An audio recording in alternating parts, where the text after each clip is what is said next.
Приветствую, уважаемые натуралисты! С вами канал ЗУ. Мы собираем большую видеоэнциклопедию про все виды животных планеты. Любите природу вместе с нами. Подписывайтесь и ставьте лайки. Они помогают узнать о мире животных большему количеству людей. Давно у нас на канале не освещалась беспочвенная жестокость и агрессия. С хищниками все понятно. Охота – это залог их выживаемости. А вот когда, казалось бы, безобидная рептилия начинает выпускать свой гнев направо и налево, то тут уже сложнее. У нас уже была в гостях каймановая черепаха, которая тоже не отличается покладистым характером. Ее вы сможете найти в плейлисте «Рептилии и насекомые». А сегодня у нас в гостях ее правая рука по разбою среди рептилоидов. Встречайте грифовую черепаху или аллигаторовую черепаху. Вид черепах вроде до 2014 года считавшегося монотипичным. Свое название наша сегодняшняя добрячка получила из-за чрезвычайно мощных челюстей и выступов на панцире, похожих на грубую ребристую кожу аллигатора. И внешне она очень похожа на каймановую черепаху. Впрочем, не смотрите на внешность. Укус этой отмороженной рептилии сильнее, чем у медведя. Сила ее укуса 75 килограммов на сантиметр квадратный. Крупные экземпляры способны откусить человеку руку. Ну а уровень пофигизма аллигаторовой черепахи приближается к уровню пофигизма медоеда. По величине грифовая черепаха длиной до 1,5 метров и массой до 60 килограммов, что значительно превышает размеры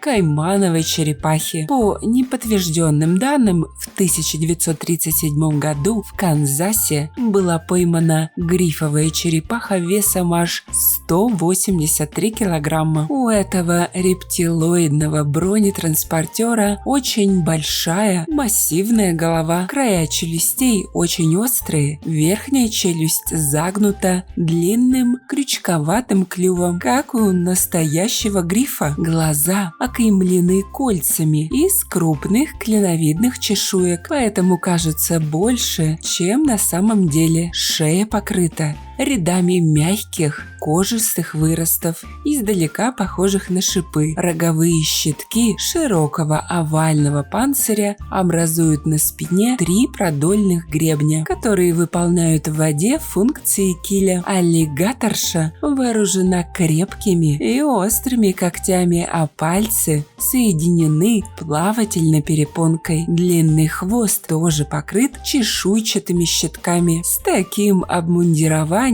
в ее родном регионе, а это болота и реки юго-востока США, не осталось никого, кто мог хотя бы попытаться сожрать такую бронированную тушку. Соответственно, отсутствие врагов дало грифовой черепахе карт-бланш на полную безнаказанность и безбашенность. Она даже потеряла способность быстро передвигаться и прятать голову в панцирь, как это делают другие нормальные черепахи, спасаясь от опасности. Ну а теперь другие интересности. Большинство водных черепах имеет в клаке кармашек. Его рептилия наполняет водой. Закачав туда жидкость, рептилоид усваивает из него кислород. Получается, что по факту грифовая черепаха дышит и ртом, и попой. Такая особенность позволяет нашей героине часы напролет сидеть на илистом дне, прикидываться камушком и ловить рыбку. А ее гибкий, ярко-красный, подозрительно напоминающий червячка язык служит отличной приманкой. Как вы уже поняли, грифовая черепаха далеко не веган. Ее излюбленное лакомство – это рыба. Ну а как, когда, где и с кем хотят любви шипастые рептилии, науке неизвестно, ибо особенности размножения положения грифовых черепах изучены крайне плохо, ведь они не желают размножаться в неволе, а в естественной среде обитания. Сие священное действие обычно происходит на дне водоемов. После соития будущая мамаша выползает на поверхность, вырывает полуметровую ямку и откладывает туда до полусотни яиц. Кое-как, забросав кладку песком, она уходит обратно в водоем рыбачить и больше не интересуется дальнейшей судьбой своего потомства. Инкубация длится от 100 до 140 дней. Черепашки появляются в начале осени. Они сразу же устремляются к спасительной воде, но и там их поджидают многие опасности. Кто же их враги? А это ближайшие родственники. Взрослые сородичи не упускают возможности полакомиться подрастающим поколением. Уцелевшие же черепахи становятся половозрелыми лишь к 11-13 годам, а живет грифовая черепаха около 80 лет. Бывали случаи, они доживали и до 120. А как вы думаете, зачем грифовой черепахе такая сила укуса, если она питается преимущественно рыбой? Напишите в комментах.